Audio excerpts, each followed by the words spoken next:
आज Doubtnut app download करें। Doubtnut पर अपने सभी गणित, रसायन विज्ञान, भौतिक विज्ञान और जीव विज्ञान के डाउट्स का करो सफाया।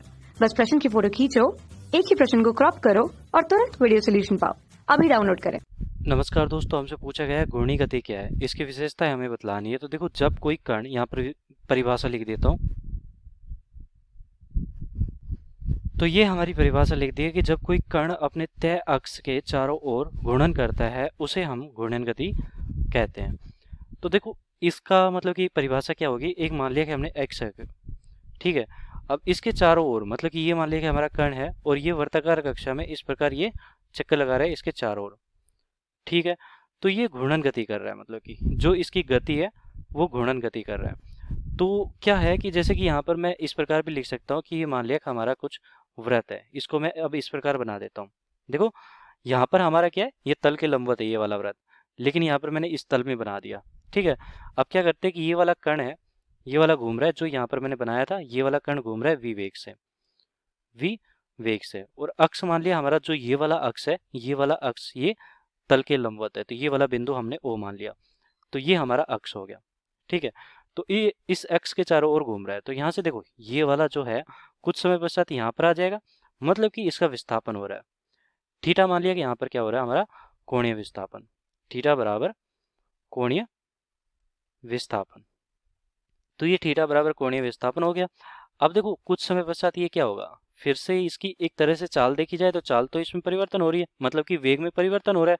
चाल तो देखो सेम है, लेकिन वेग में परिवर्तन हो रहा है। वेग हमारी सदिश राशि है, तो पहले यहाँ पर थी, अब हमारा वेग मान लिया कि वी वेग ये इस प्रकार है, लेकिन देखो दिशा बदल गई है। तो दिशा बदल गई मतलब कि वेग तो एक सदिश राशि है, सदिश राशि की अगर दिशा बदलेगी तो मतलब कि वेग परिवर्तित हो रहा है। तो परिवर्तनशील यहाँ पर वेग है।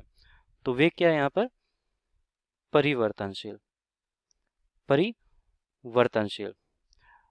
तो घूर्णन गति में हमेशा जो वेग होता है वो क्या रहता है, हमारा परिवर्तनशील होता है।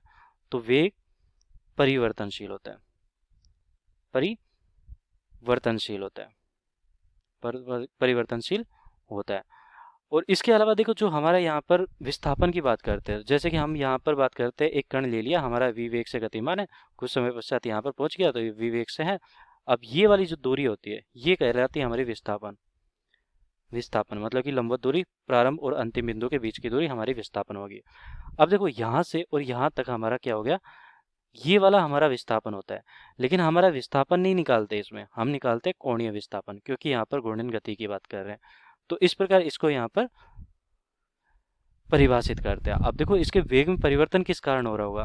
वेग में परिवर्तन हमारा हो रहा है, ये कण है, कुछ समय पश्चात वेग में परिवर्तन हो रहा है, और वेग में परिवर्तन हमारा होता है तो क्या होता है, वहां पर त्वरण आता है। और त्वरण किस कारण लग रहा है, ये इसके अपकेंद्रीय बल के कारण, जो कि अंदर की तरफ लग रहा होगा।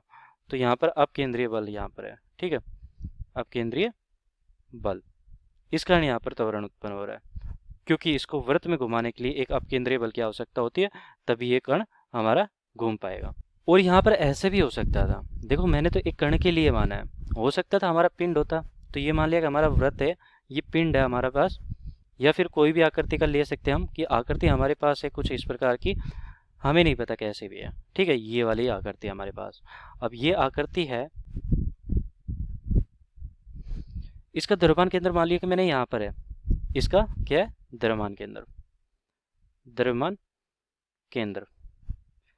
तो द्रव्यमान केंद्र से एक मैं क्या करता हूँ, अक्ष को गुजार देता हूँ। तो ये अक्ष गुजार दिया मैंने, ठीक है, अक्ष है ये हमारा। अब क्या करता हूँ कि यहाँ पर हम घुमाते हैं इसको, तो इसको घुमाया तो मतलब कि इसके जितने भी कण हैं वो अपने आप में गति कर रहे होंगे। तो विशेषता यहाँ पर क्या हो सकती है, विशेषता ये होगी कि देखो यहाँ पर इस वाले कण का वेग अलग होगा v1, इस वाले का वेग हमारा v2 अलग होगा, इस वाले का वेग हमारा अलग होगा v3, जो कि हमारा, अगर मैं ऊपर की तरफ घुमा रहा हूँ तो ये हमारा v3 ऊपर की तरफ हो जाएगा, मतलब कि ये हमारा तल के लंबवत है, ये जो आकृति बनाई है मैंने तल के लंबवत हमारे जो पृष्ठ है। तो इस प्रकार ये घूम रहा होगा, घूम रहा है तो यहाँ पर अलग अलग वेग है, v3 से ये घूम रहा होगा, लेकिन इसकी जो कोणीय चाल होगी, कोणीय चाल, कोणीय चाल सबके लिए समान होगी। तो कोणीय चाल क्या रहती है, सभी कणों के लिए समान होगी, सभी कण के लिए समान होगी, सभी कण के लिए समान। तो ये हमारा हो गया सभी कण के लिए समान। और कोणीय विस्थापन होता है वो भी सभी के लिए समान होता है, तो ये भी समान होता है, ठीक है। समान किसके लिए, सभी कण के लिए, सभी कण के लिए। और अगर मैं बात करूं क्या, कोणीय त्वरण की, जैसे हमारा यहाँ पर रेखीय त्वरण होता है, तो रेखीय त्वरण हमारा यहाँ पर क्या होगा, सब पिंडों के लिए अलग अलग होगा। लेकिन हमारा जो कोणीय त्वरण है, क्योंकि देखो यहाँ पर वेग में परिवर्तन अलग अलग हो रहा है, तो वेग v1 में परिवर्तन कुछ समय पश्चात v1 अलग दिशा में होगा, तो v1 को यहाँ पर परिवर्तित कर रहा है, ऐसे v2 को परिवर्तित करेगा।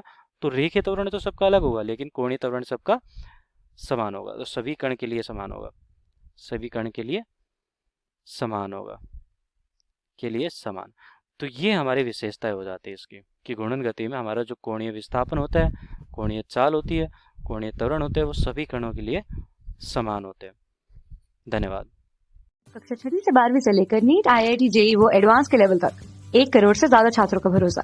आज ही डाउनलोड करें डाउटनेट ऐप या व्हाट्सएप करें अपने सारे डाउट्स 8400 400 400 पर।